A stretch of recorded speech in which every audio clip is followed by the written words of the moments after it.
Bonjour, Déborah de Nicole, auteure du livre La victoire de Clarine sur le manipulateur pervers narcissique. Aujourd'hui, je vais vous définir être empathique. Définition. Être empathique, c'est ressentir les émotions, les sentiments, les humeurs et les douleurs des autres intuitivement. Ainsi, être empathique permet de se mettre à la place des autres qui souffrent, mais attention, être empathique peut être à double tranchant. Comment s'explique l'empathie? Les personnes dotées d'empathie aiment s'intéresser aux autres, à se dévouer pour faire le bien aux autres. Elles font preuve de beaucoup de bienveillance sans pour autant avoir de besoin de reconnaissance. Ces personnes possèdent des neurones miroirs leur permettant ainsi avec finesse de percevoir de l'autre leurs états internes pour mieux comprendre leurs souffrances. Les personnes empathiques ont certains avantages qui leur permettent de gérer une relation dans la bienveillance. Les voici. Elles sont capables de prévoir les agissements d'autrui, bons ou mauvais, avant les autres. Elles sont très intuitives. Par leur calme et leur douceur, les conflits peuvent être réglés plus rapidement. Observatrices, les empathiques savent décoder le langage non verbal, les signes du corps, et paraverbal, les signes de la voix et tonalité. Elles ont un esprit d'écoute développé et comprennent rapidement ce que leur entourage privé ou professionnel attend d'elles. Par leur écoute et leur calme, elles peuvent faire changer un point de vue. Elles prêtent plus attention aux besoins des autres en essayant de les comprendre et de les satisfaire. Par la fermeté dans une main de douceur, elles savent motiver leur entourage. Leur communication est gérée par du vocabulaire choisi pour éviter tout quiproquo. Elles aiment discuter sur des sujets qui leur tiennent à cœur, la pauvreté, l'injustice, le manque d'eau et de nourriture dans le monde. Elles voient le monde et les autres sur différentes facettes car leurs points de vue peuvent être changés. Elles s'expriment de manière à jamais juger ni condamner leur interlocuteur. Elles sont spontanées. Elles reconnaissent leurs erreurs et se remettent en question facilement. Elles ont moins d'ego que les personnes sans empathie. Elles détestent les mensonges et l'égoïsme. En revanche, il existe quelques inconvénients à être empathique et qui peuvent perturber l'état émotionnel de la personne. Les voici.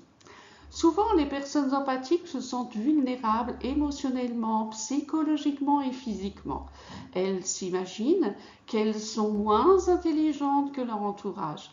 Elles pensent que l'empathie est une faiblesse. Elles se sentent naïves et parfois nulles de leur soi-disant faiblesse. Elles se font souvent manipuler. Elles peuvent se faire exploiter car elles ont du mal à dire non. Elles arrivent difficilement à se faire respecter en raison qu'elles ignorent comment imposer leurs limites. Elles perçoivent parfois mal la vérité en raison de leurs profondes émotions. Il existe d'autres inconvénients pour les personnes empathiques. Elles ont des difficultés à savoir ce qu'elles veulent exactement dans leur vie en raison de leur perception des émotions et des sentiments des autres. Elles prennent parfois des décisions selon les émotions des autres en oubliant les leurs uniquement pour leur faire plaisir. Elles se vident rapidement de leur énergie lors de présence de personnes toxiques car elles sont des éponges émotionnelles. Elles manquent de respect envers elles-mêmes. Elles n'osent pas dire non ou alors justifient leur refus. Elles acceptent les critiques sans rien dire. Elles se mettent facilement en retrait. Les personnes empathiques oublient trop souvent leurs besoins pour plaire aux autres. Mais quelles sont les conséquences de l'empathie si elle est mal gérée? À force d'aider les autres tout en sacrifiant leur personnalité, les empathiques tombent malades, d'abord par leur énergie donnée aux autres pour les aider, ensuite par cette fatigue, elles deviennent tristes, puis exténuées. Elles ne peuvent plus aider les autres, ce qui entraîne de la culpabilité. Elles commencent par se dire qu'elles sont nulles et la mauvaise estime de soi s'installe en elles. Pour terminer, arrive la dépression. Il est donc primordial, dès que l'entourage demande de l'aide, d'imposer immédiatement les limites pour éviter de se retrouver dans le schéma ci-dessus. Les personnes empathiques sont hypersensibles et doivent donc apprendre à faire attention à elles-mêmes et à leurs propres besoins pour anticiper le risque d'une mauvaise estime d'elles-mêmes. Voici quelques conseils. Se recentrer sur elles-mêmes en tenant compte de leurs émotions lorsqu'elles sont touchées émotionnellement par leur entourage. Se recentrer sur leurs propres besoins le plus souvent possible sans pour autant oublier les autres qui souffrent. Accepter d'être elles-mêmes en indiquant à leur entourage qu'elles aussi, elles ont une vie et que parfois elles ne peuvent pas aider. Refuser tout chantage affectif et leur entourage, même s'il admet difficilement leur décision de ne pas être soutenus. Assumer leurs choix et leur place oblige leur entourage à les respecter. Méditer avant de prendre une décision importante, ne prendre aucune décision importante sous forme d'émotions, prioriser leurs projets, surtout s'ils tiennent à cœur, écouter leur intuition, ne pas s'obliger à rencontrer des personnes toxiques énergétiquement et émotionnellement. Rien ne vaut que d'appliquer immédiatement quelques exercices. Je vous en propose quelques-uns qui, j'espère, vous aideront comme ils m'aident. Prenez plusieurs feuilles et écrivez en plusieurs exemplaires sur chacune de vos objectifs prioritaires. Affichez-les dans les pièces où vous circulez le plus. Personnellement, j'ai choisi le mur de la cuisine, le frigidaire, la table de nuit. Regardez-les régulièrement. Sur d'autres feuilles et dans un lieu calme, notez les émotions qui vous envahissent le plus souvent. La colère, la tristesse, la peur. À quel moment surgissent-elles? Notez également les faits. Puis, relisez les faits et émotions vécues. Quels sont vos besoins oubliés à ce moment-là, vous concernant personnellement? Écoutez vos émotions et votre intuition pour que la prochaine fois, vos besoins du moment soient comblés. Apprenez à vous recentrer sur vous-même en fermant les yeux et en inspirant par le nez, puis en soufflant par la bouche tranquillement jusqu'au retour au calme.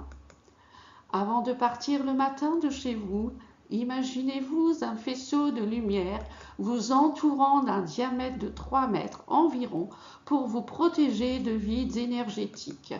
Chez vous, le soir, marchez pieds nus pour vous détendre et prenez une douche en vous imaginant de vous débarrasser d'énergie négative. Les meilleurs amis des empathiques. Personnellement, je me recharge énergétiquement en écoutant de la musique qui me plaît et je chante. J'aime marcher au contact de la nature par tous les temps. J'aime le calme et je profite de ces moments de détente totale pour lire et méditer sur ce que je peux améliorer en moi-même. La culture permet vraiment de retrouver son énergie. Voici d'autres exemples. Aller au théâtre, au cinéma ou visiter des musées ou des châteaux. Merci d'avoir visionné cette vidéo et de noter vos commentaires ci-dessous. Vous pouvez acheter mon livre La victoire de Clarine sur le manipulateur pervers narcissique sur le lien d'Amazon ainsi que sur mon site internet ci-dessous. Vous trouverez également mon adresse mail ci-dessous. Vous pouvez visiter le site de Jean-Philippe Emo, thérapeute intuitif, qui joue le rôle de Mathieu dans mon livre. Merci, à bientôt, au revoir.